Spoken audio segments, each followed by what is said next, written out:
LG साहब ने लिखा है इंडिया में करा लो ट्रेनिंग, ये एलजी साहब की नोटिंग है, इंडिया में करा लो ट्रेनिंग। अरे क्यों करा ले इंडिया में ट्रेनिंग?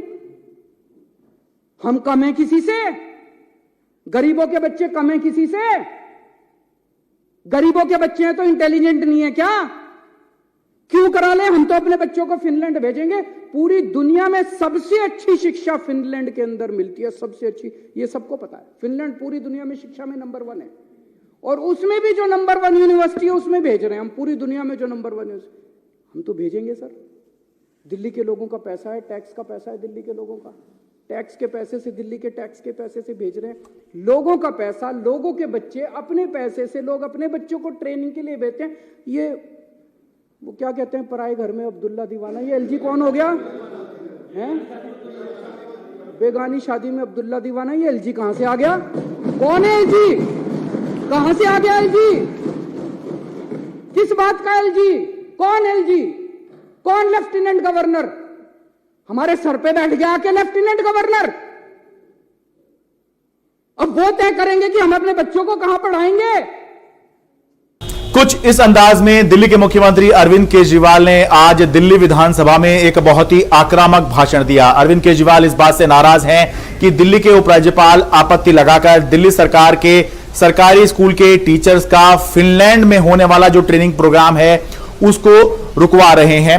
अरविंद केजरीवाल का कहना है कि जब सुप्रीम कोर्ट 2018 में अपने फैसले में यह साफ कर चुका है कि केवल 3 विषयों को छोड़कर, land, police, law and order, इनको छोड़कर दिल्ली के अंदर जो फैसले हैं वो चुनी हुई सरकार ही लेगी और उपराज्यपाल के पास कोई भी स्वतंत्र रूप से काम करने का अधिकार नहीं होगा, कोई उसके पास पावर नहीं होगी। तो फिर क्यों उपराज्यपाल अलग अलग आपत्ति लगाकर उनकी सरकार की योजनाओं को रोक रहे हैं?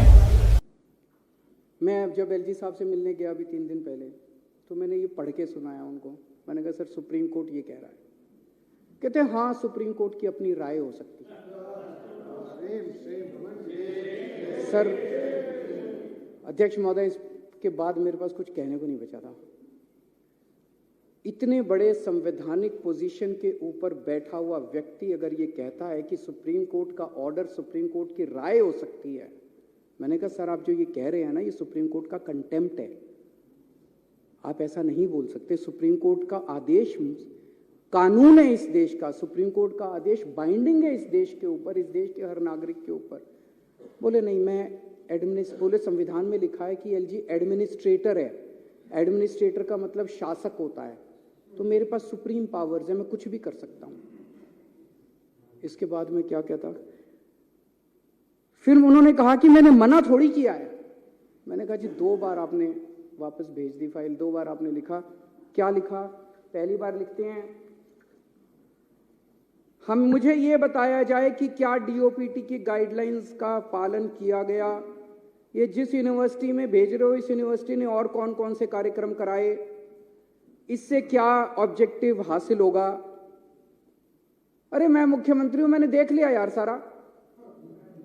मैंने एलजी साहब को बोला, मैंने कहा सर आप मेरे हेडमास्टर थोड़ी हो, इतने तो मैं स्कूल में पढ़ाई में बहुत अच्छा था, फर्स्ट आया करता था क्लास में थ्रू आउट, पहली क्लास से लेके 12वीं क्लास तक फर्स्ट आया। यूनिवर्सिटी टॉपर था, कुरुक्षेत्र यूनिवर्सिटी में टॉप किया था मैंने, पहले 6th पोजीशन थी मेरे मास्टरों ने आज तक मेरा होमवर्क ऐसे चेक नहीं किया जैसे एलजी साहब आज मेरी फाइलें लेके बैठ जाते हैं। स्पेलिंग गलत है, हैंडराइटिंग खराब है, ये ऐसे क्यों नहीं लिखा, ये वैसे क्यों नहीं लिखा। मेरे मास्टरों ने ऐसे नहीं किया जैसे एलजी साहब मेरा होमवर्क चेक करते हैं। मैं चुना हुआ मुख्यमंत्री हूं, दिल्ली के 2 करोड़ लोगों ने मेरे को चुन के भेजा है। आप कौन है? मैंने उनसे पूछा आप कौन है, ये मैंने पूछा एलजी साहब से। मैंने कहा सर आप कौन है? मेरे को तो जनता ने चुन के भेजा। कहते मेरे को प्रेसिडेंट ने भेजा। मैंने कहा वैसे ही जैसे अंग्रेज वाइसरॉय भेजते थे वैसे ही आपको प्रेसिडेंट ने पहले। बोले आपकी सरकार अच्छी नहीं चल रही, आपने ये नहीं किया, आपने वो नहीं किया, आपकी सरकार में ये। मैंने सर वो वाइसरॉय जो होते थे ना, वो कहते थे you bloody Indians, you don't know how to govern. मैंने कहा एलजी साहब आज आप भी वही भाषा इस्तेमाल कर रहे हो, you bloody Delhi wallahs, you don't know how to govern. Arvind Kejriwal ने दावा किया है कि जब शुक्रवार को वो दिल्ली के उपराज्यपाल विनय कुमार सक्सेना से मिलने गए थे तो उन्होंने यानी कि एलजी ने उनसे बातचीत में ये कहा कि बीजेपी दिल्ली में 20 सीट भी नहीं जीत पाती। ये जो स्थिति हुई है, जो अच्छी खासी सीटें एमसीडी चुनाव में बीजेपी जीत गई है, ये मेरी वजह से यानी कि उपराज्यपाल की वजह से जीती है। और आने वाले लोकसभा चुनाव में भी चुनाव जो है वो आम आदमी पार्टी को वो हरवाएंगे और बीजेपी को जितवाएंगे, यानी कि एलजी ऐसा कह रहे हैं। ऐसा दावा है अरविंद केजरीवाल का। तो मेरी वजह से 104 सीट आई हैं।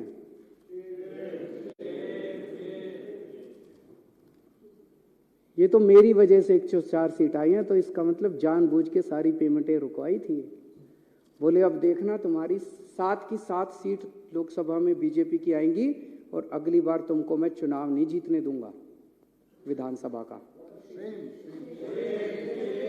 एलजी साहब मुख्यमंत्री को खुलेआम धमकी देते हैं कि अगला विधानसभा, वो यहाँ पे लेफ्टिनेंट गवर्नर दिल्ली को चलाने थोड़ी आए हैं, दिल्ली को ठप करके केजरीवाल को और आम आदमी पार्टी को बदनाम करने आए हैं। दिल्ली विधानसभा में पिछले 2 दिनों से टीचर्स ट्रेनिंग प्रोग्राम रोके जाने को लेकर हंगामा चल रहा है। हालांकि उपराज्यपाल का कहना है कि उन्होंने इस प्रस्ताव को खारिज नहीं किया है, केवल सलाह जो है दिल्ली सरकार को दी है, एडवाइस दिल्ली सरकार को दी है।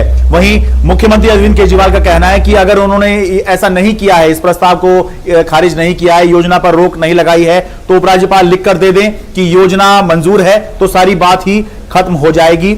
लेकिन ऐसा लगता है कि फिलहाल ये जो बातचीत है ये खत्म होती हुई नहीं दिखाई दे रही है, क्योंकि असल में दिल्ली के अंदर अभी स्थिति ये है कि जो उपराज्यपाल सलाह भी दे रहे हैं वो एक तरह का आदेश ही है।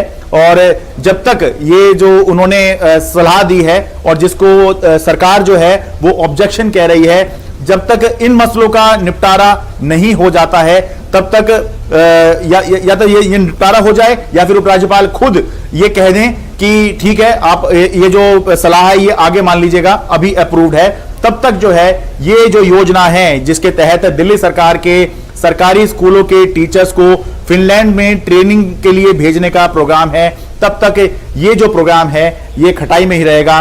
टीचर्स जो है देश से बाहर नहीं जा सकते, ट्रेनिंग के लिए नहीं जा सकते। दिल्ली विधानसभा से मैं शरद शर्मा, एनडीटीवी इंडिया।